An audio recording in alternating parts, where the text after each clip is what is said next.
Welcome to another episode of Mixed Signals from Semaphore, where we are talking to all the most interesting people shaping our new media age. I'm Max Tawney. I'm a media editor here at Semaphore, and with me, as always, is our editor-in-chief, Ben Smith. How's it going, Ben? Good. Excited to be here this week. You know, I'm excited too because I've been spending the entire weekend binging the new documentary by our guest this week, which is the documentarian Ken Burns, who has a new series out about the American Revolution. We'll ask him about his career, the historical parallels between this moment and the beginning of America, his reaction to the Trump administration and congressional Republicans' decision to rescind funding for PBS, and why he doesn't think that the internet is actually ruining our attention spans. Yeah, I mean, this is a 12-hour bet that it is not. That's true. I guess Ken's work actually kind of proves that. But anyway, we'll ask him about that and a lot more right after this.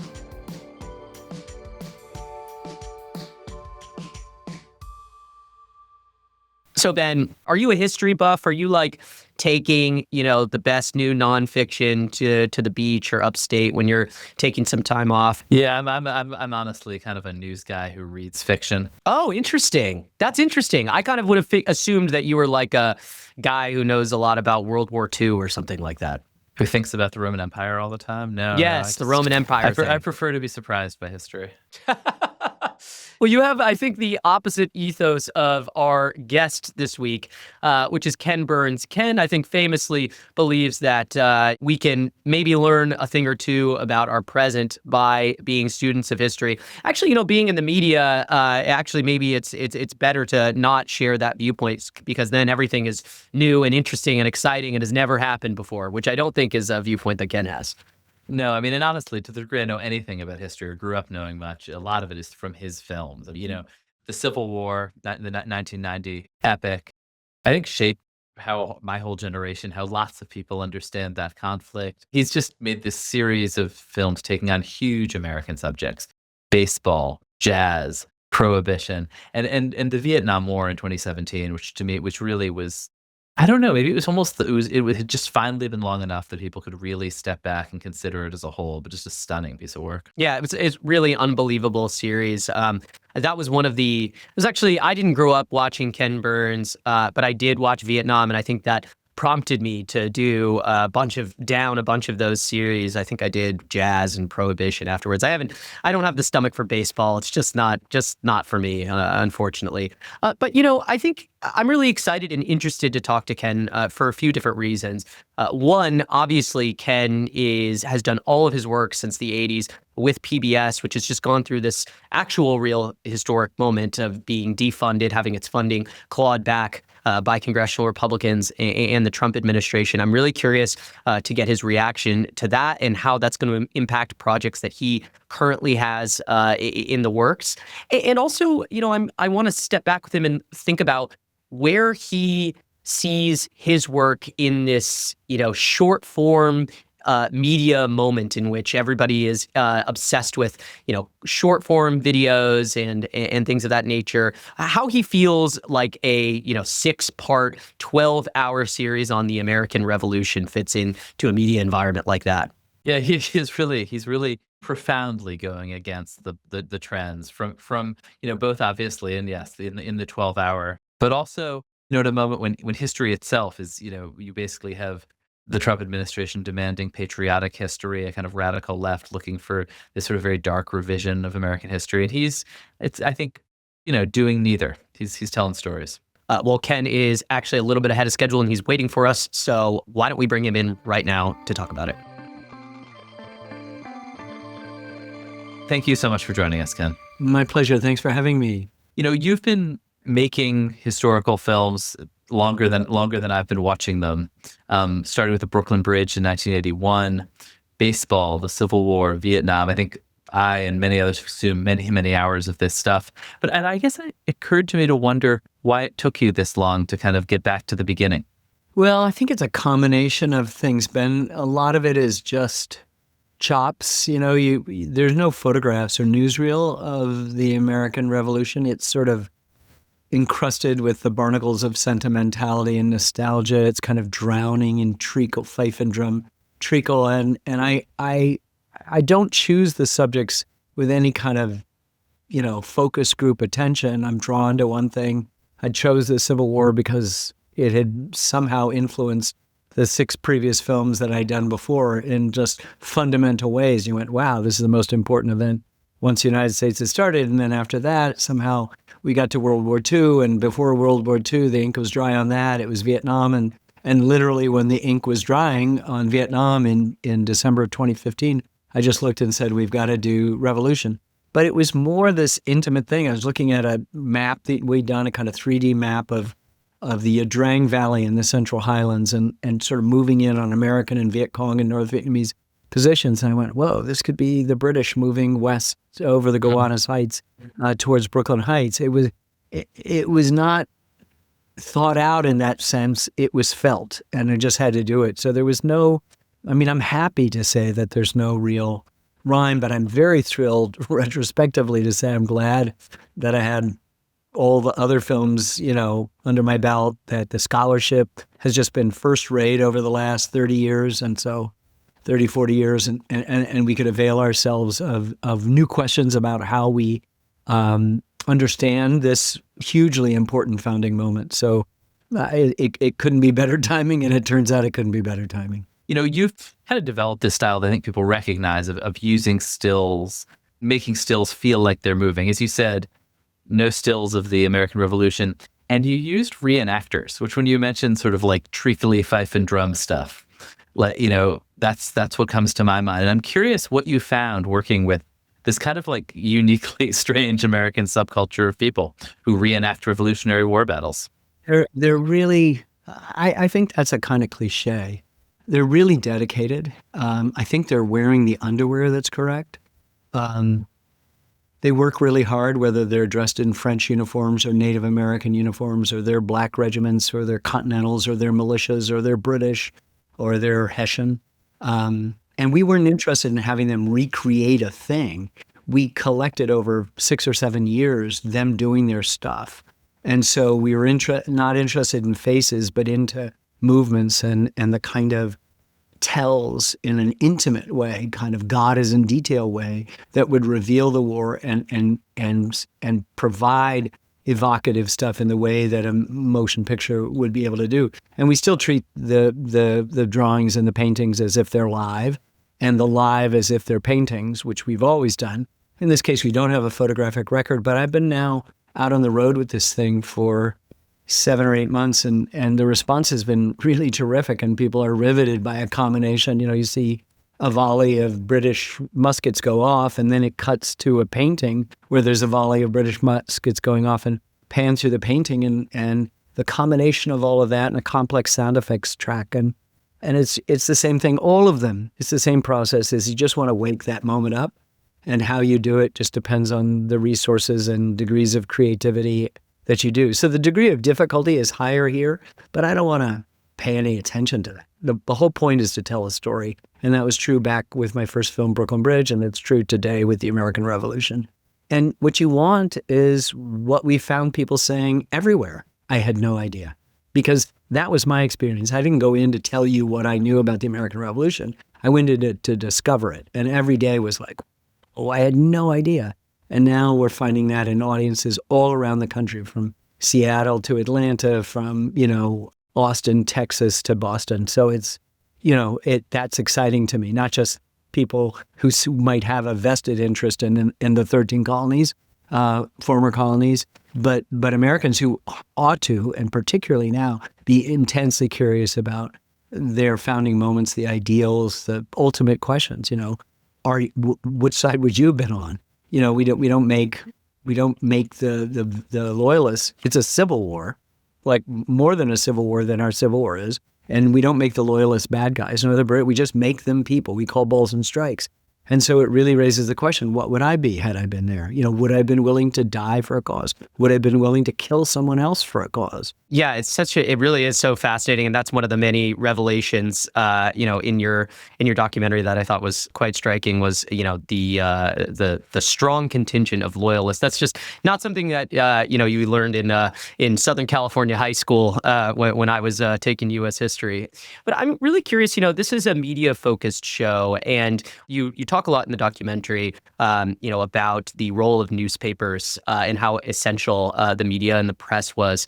I'm really curious how you felt that the media of, the Revolutionary War kind of era compared to the media of today, and if you saw any parallels. Oh, of course. I mean, Mark Twain is supposed to have said, history doesn't repeat itself. And of course, he's right. No event has happened twice, but it rhymes. So I've never worked on a film where it hasn't been rhyming spectacularly in the present, because human nature doesn't change. That's the key. And so you can find unscrupulous newspaper people. Samuel Adams, who's a failure as a brewer, he says his job is to keep his fellow colonists alive to their grievances. So the British retreat on something, and the Sons of Liberty disband, and everybody's sort of going back. Shoo, we dodged that bullet. He goes, "No, you haven't. It's going to get worse and worse and worse. You'll see."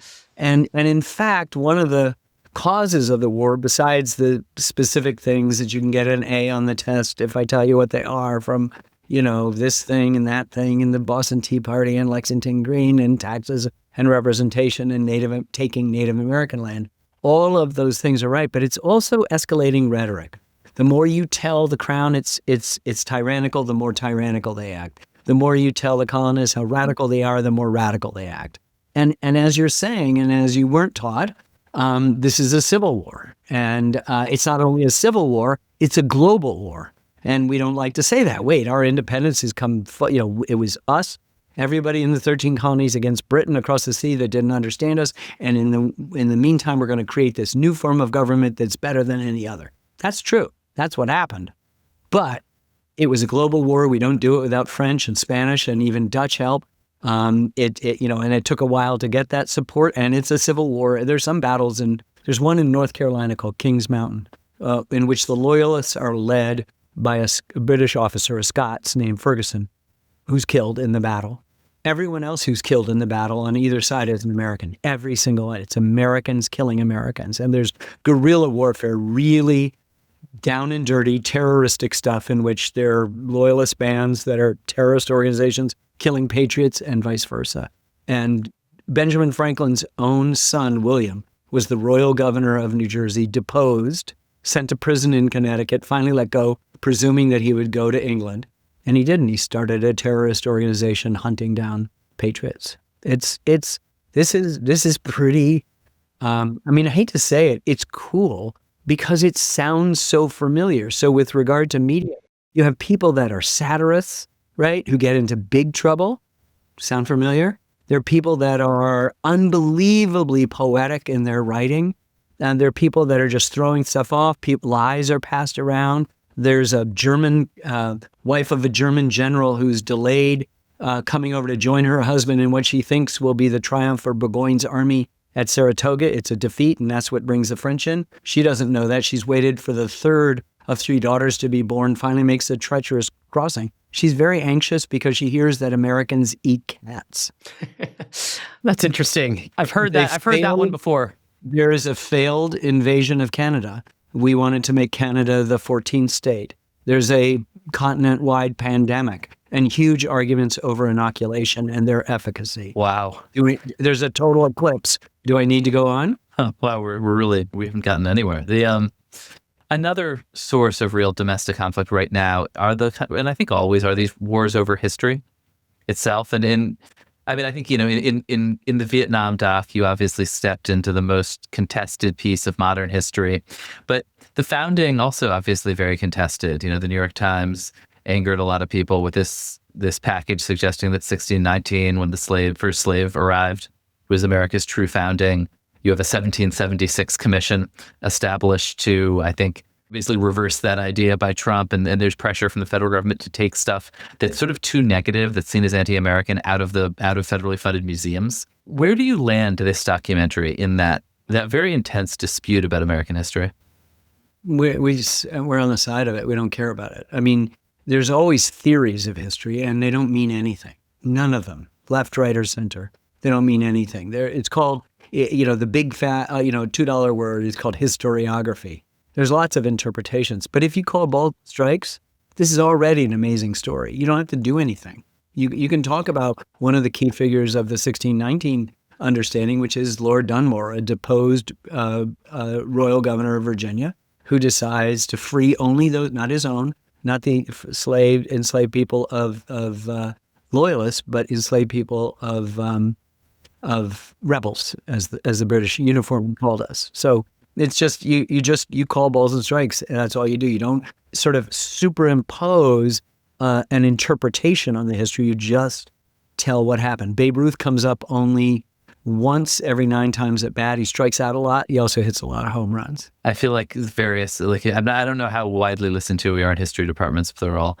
tearing their hair out right now, as you say, this balls and strikes thing. But to put it a little differently, I think the Trump administration, a lot of conservatives see history as, almost an instructional tool. Like, we need to have this usable past full of heroes whom we can emulate and learn from. There's a strong strand on the left, which is we have to like stare at our own sins and learn from them in American history, and it's full of these horrors that America committed and have been covered up. Do you see yourself doing either of those, or do you not care? Yeah, both. I mean, you just want to call ball. I'm sorry, balls and strikes is it. Does that mean that Babe Ruth strikes out? Are there horrible things? Yes. Does that mean he hits home run? There are wonderful things? Yes. Does that mean him coming up only once at every 9 times at bat mean that there are other people involved, a kind of bottom-up middle, infielder who's, hitting a $175, maybe up at the critical moment of a game? These are the untold stories of these things. Yeah, this is it. But the problem only comes when you say that's the only version that there is. If you call balls and strikes, then it isn't a highlight game, nor is it this involvement of just sins. It's a complicated story that's both inspiring and at times disappointing and exulting and real and sad because you lose people, and sad because it's violent, and happy because some of the best ideas in the history of humankind came out of this. I can't think of an event since the birth of Christ that's more important than the American Revolution. Please tell me. I'm happy to engage in a conversation about it. But before the revolution, everybody on earth was a subject. And afterwards, there were people clinging to the eastern seaboard of the United States who were citizens. That's brand new and a big effing deal that has, for 249 years, worked really well. With lots of people left out and lots of people added on. And so it's not Pollyanna-ish. It's not Morning Again in America. It's just a complicated story of who we've been. And that's all I've done. Well, we have a lot more that we want to ask Ken, but we need to take a short break. So we'll be right back after this. This week on our branded segment from Think with Google, I spoke with Google's VP of Marketing, Josh Spanier, about 25 years of digital advertising and what he sees for the next 25. Josh, I recently saw that Google Ads is celebrating 25 years, a pretty remarkable milestone. If you can kind of summarize it, what has 25 years of digital advertising meant for this industry?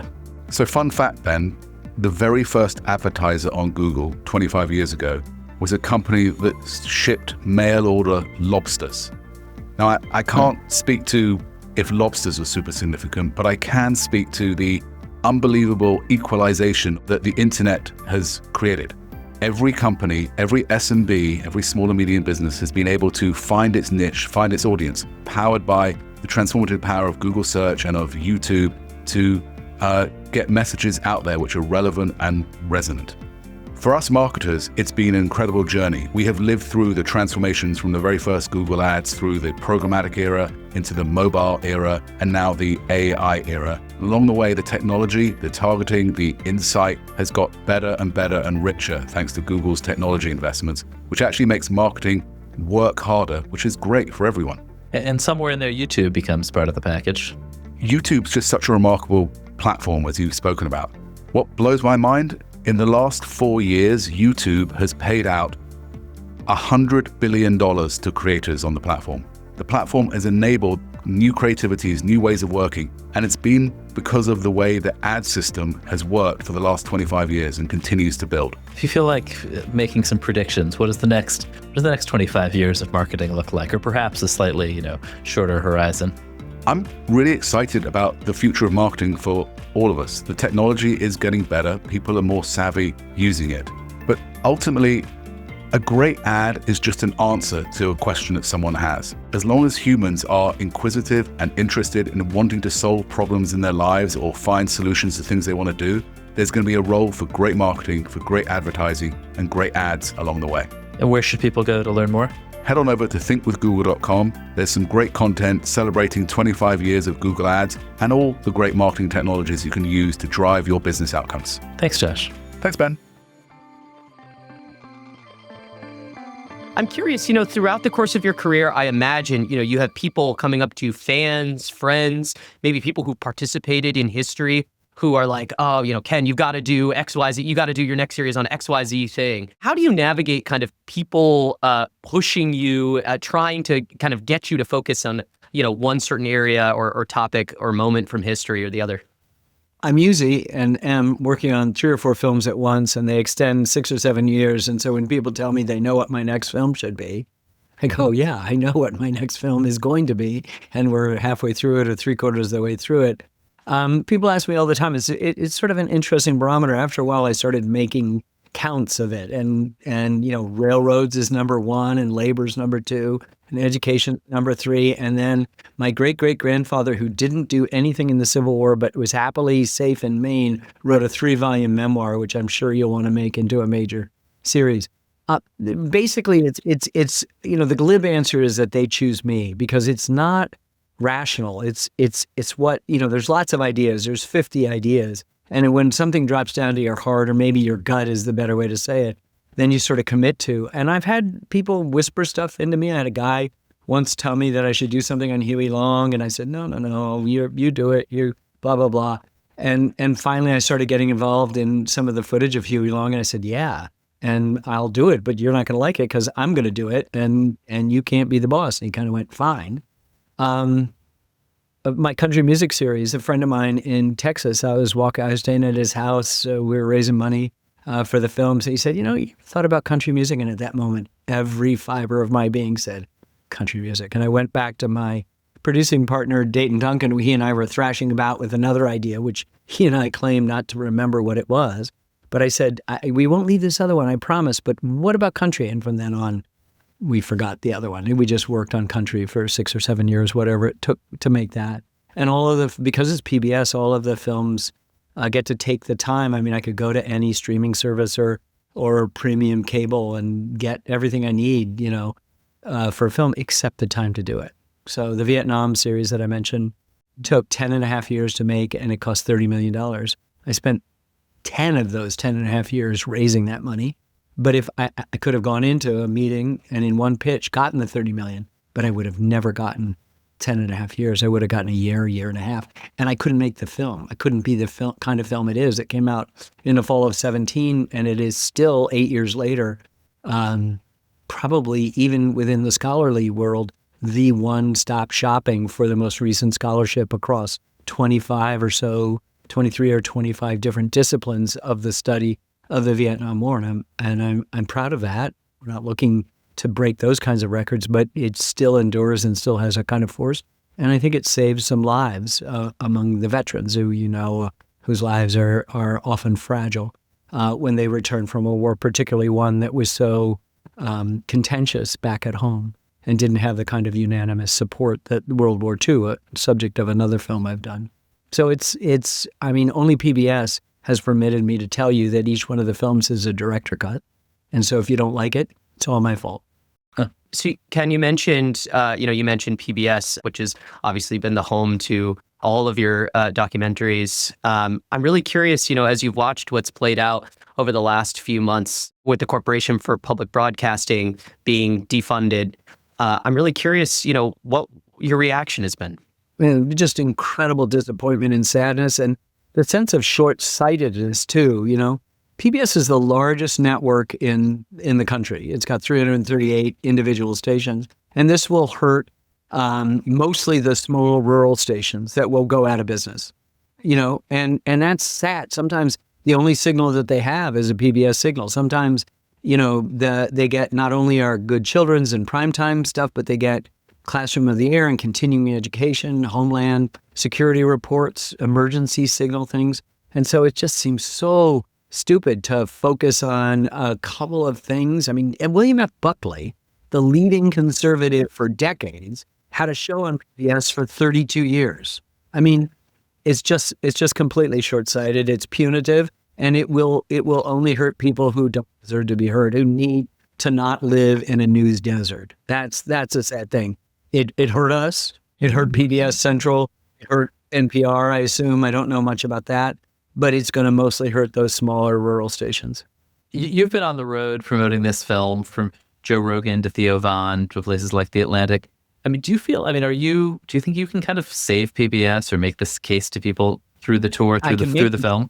Of course, I can make the case for it. My entire professional life, I think, is one case for PBS. I don't think I can save it. But, the important thing is I'm saying exactly the same thing to The Atlantic that I said at Simi Valley at the Reagan Library, as I said the night before at the Academy in Hollywood, as I said the night before that at the Palace of Fine Arts in San Francisco, as I said before that in Portland and Seattle, and as I've said at Colonial Williamsburg and to Joe Rogan and Theo Von. I mean, I don't vary the message. We have a story.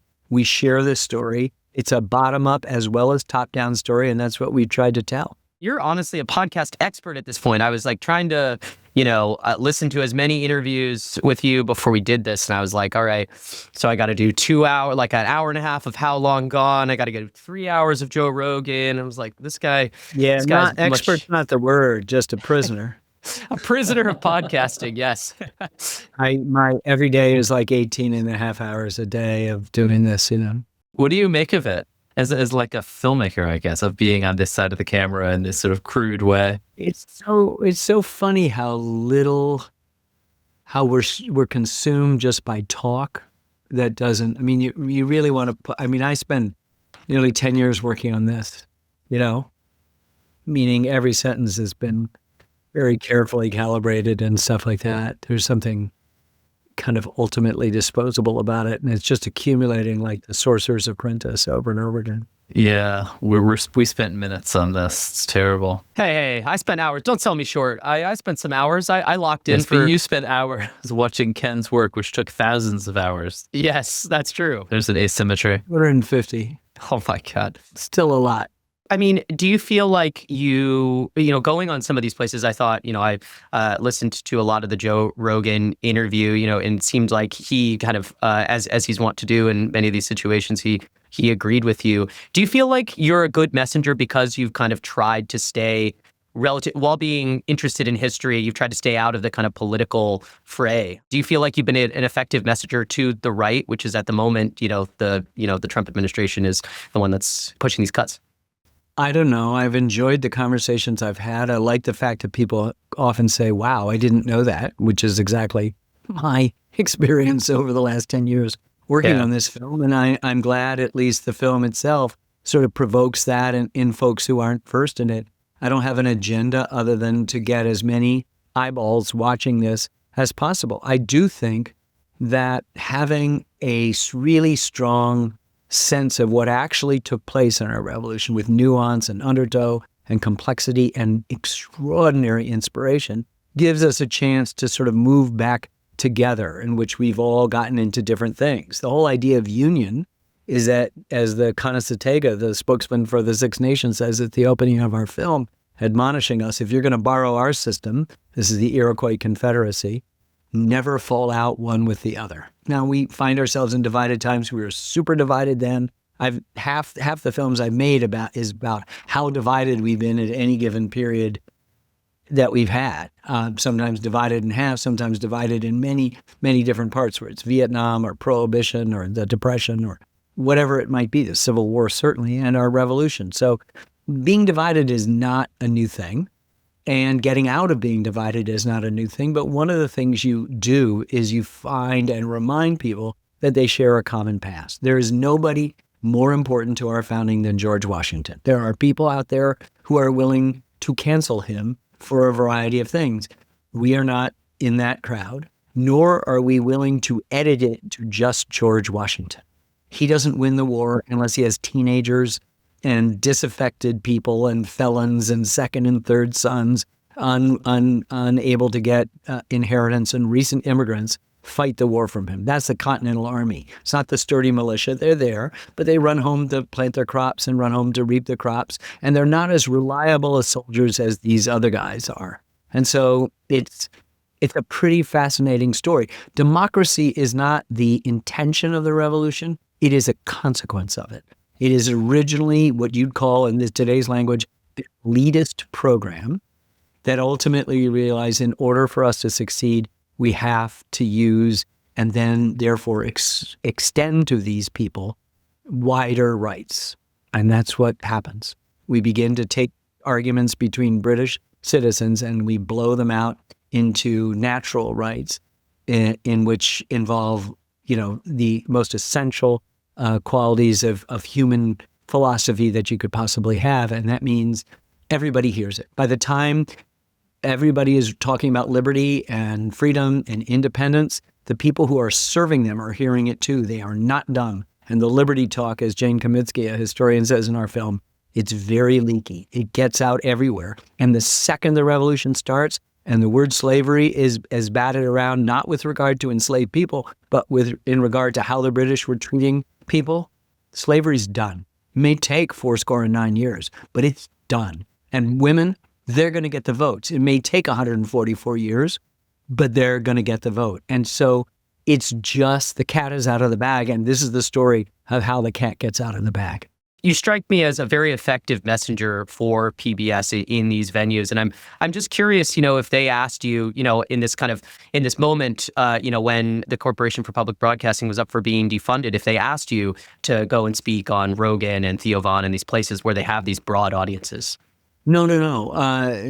And Theo happened well after the rescission that defunded the Corporation for Public Broadcast. The rescission clawed back 2 years of money that was already authorized and appropriated, including $4 million for a project that I've been working on that now is poof, dust, gone. And the Joe Rogan was well before the vote was coming up. No. This is who I've always been, and I've been talking to people and very interested in always reaching out to everybody as possible. But I certainly, when the vote was happening in mid-July, I made as many phone calls as I thought to be helpful to try to speak to people, to encourage them to vote against this what I've said is really short-sighted rescission. Meaning no slight to PBS and their reach, particularly through broadcast. I'm curious, do you watch video on your phone? I don't watch. Well, I watch video when my editor sends me, a little version of the scene we're cutting and whatever. I'd rather get to a big laptop to enjoy, but I don't. Not for entertainment. I don't watch anything on my phone. But it's PBS has an app, and you're talking to a Luddite who's 72 years old with 4 grandchildren and 4 daughters. So, I don't use it the way a lot of people use the PBS app, and PBS, just its signal alone, reaches 97% of households. How do you think about making these sort of horizontal films built obviously for a reasonable sized screen in a world where most people are most of the consumption of moving images is vertical, it's not always short, but it's in a totally different environment.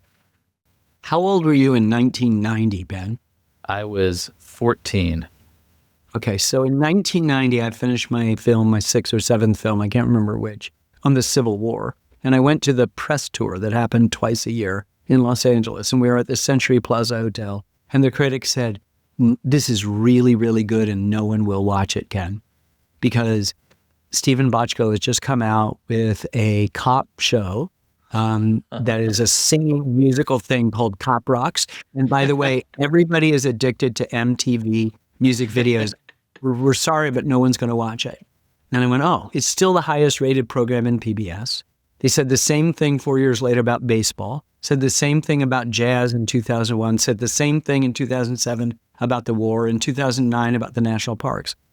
And by now it had gravitated from MTV to YouTube and kittens playing with balls of yarn. Nobody's going to do that, and they're doing it on their phones, and that's all it is. And these films consistently outperform other programs, but that's not the point.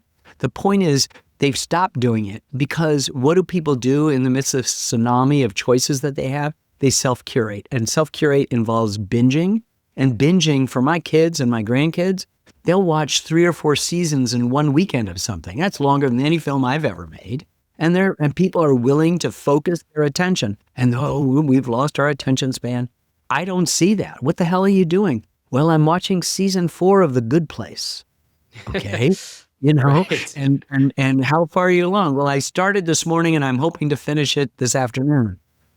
Okay, that's longer almost of any film I've made. So tell me now what the problem is. And I'll tell you that back in the 1850s, everybody said exactly the same thing when the telegraph came along. Death of writing, death of letters. Nobody's going to communicate in long form anymore. It's the erosion of our attention. Everything is over. The sky is falling. Let's just, get in the fetal position and give up.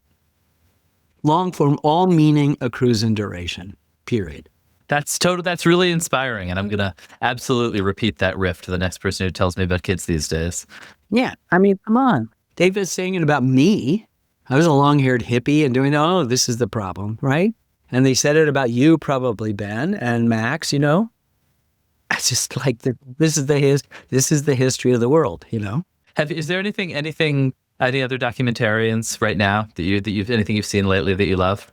I love almost everything. To make a film and get it done, opposed to being able to talk about anything, is an extraordinary accomplishment. It takes so many years of effort and hard work to make that happen that I see all sorts of stuff.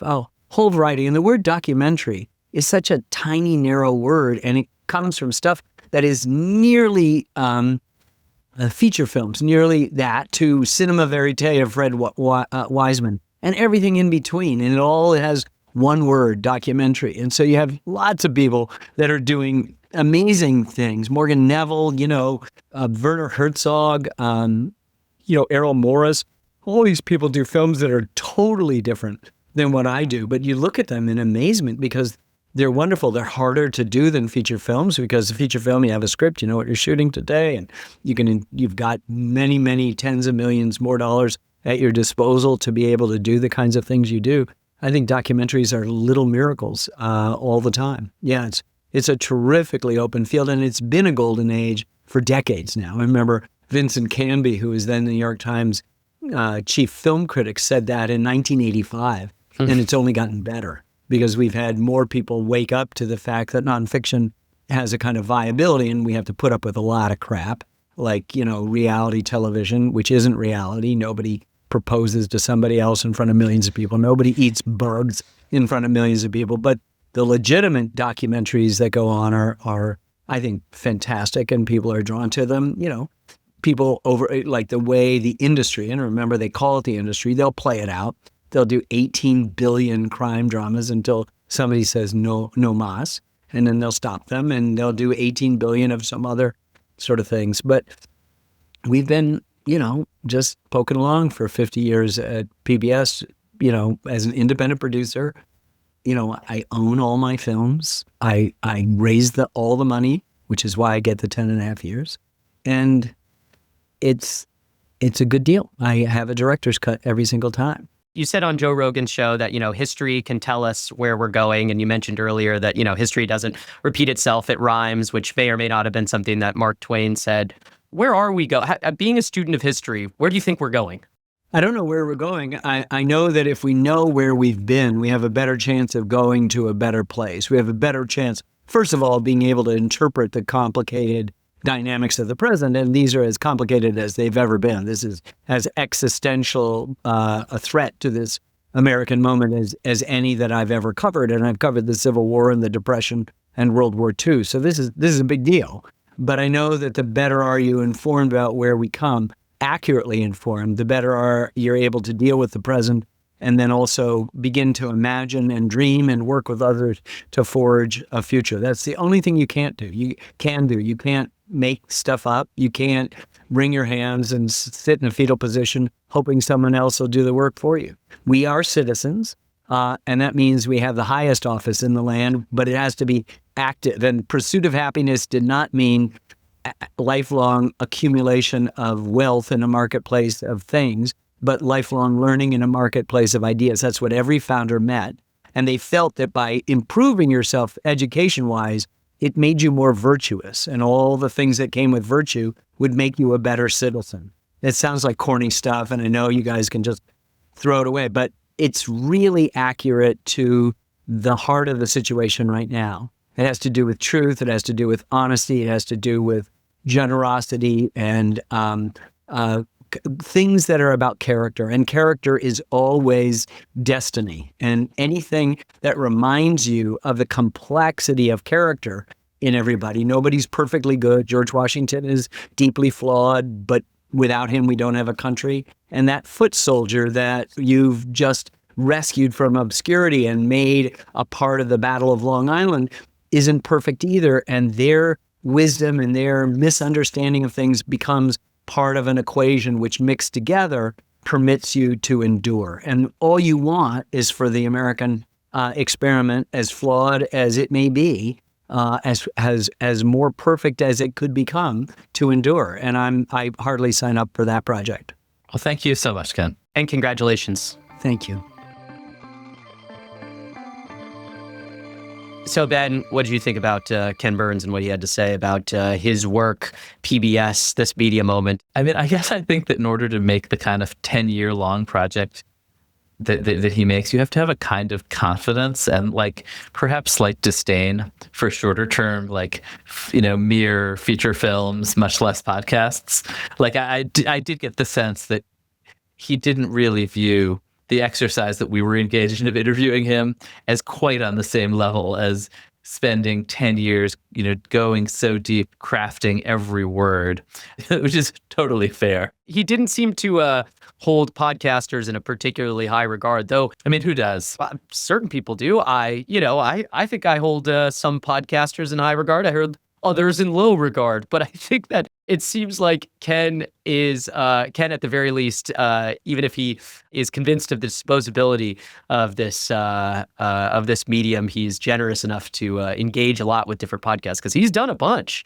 Yeah, I mean, I guess this is a guy who's been doing media tours for 30 years and watched them go from you talk to the 5 correspondents for the 5 newspapers to oh my God, what podcast am I on now? Right. But I think in a way, I thought it was really interesting to hear him say that is, in some ways probably more like the media of the early republic than it is like the media that he came up in. Yeah. I also love his just accurate statement that, adults forever have been denouncing the end of kids' attention spans forever. And he has been proving them wrong for his entire career. I think that's just a good note, right? That there's this kind of rolling moral panic about the kids can't pay attention anymore that we should be pretty skeptical of. Yeah. It is really interesting too, that he, I think, was pretty reserved and, analytical about a lot of the stuff that he was working on and tried to stay apolitical about a lot. And is not expressly critical of the administration or anything like that, but obviously was not pleased with the cuts to PBS and hasn't been afraid to talk about it. I mean, to the point that it wasn't anybody's idea for him to go out and talk about these things on Rogan or whatnot, but he made it a major priority, which I thought was really interesting. Yeah, I mean, he's an American treasure. It was pretty fun to have him on. Yeah, absolutely. Well, thanks, Ben, for setting it up. It was really great. Thank you. Well, that is it for us this week. Thank you so much for listening to another episode of Mixed Signals from us here at Semaphore.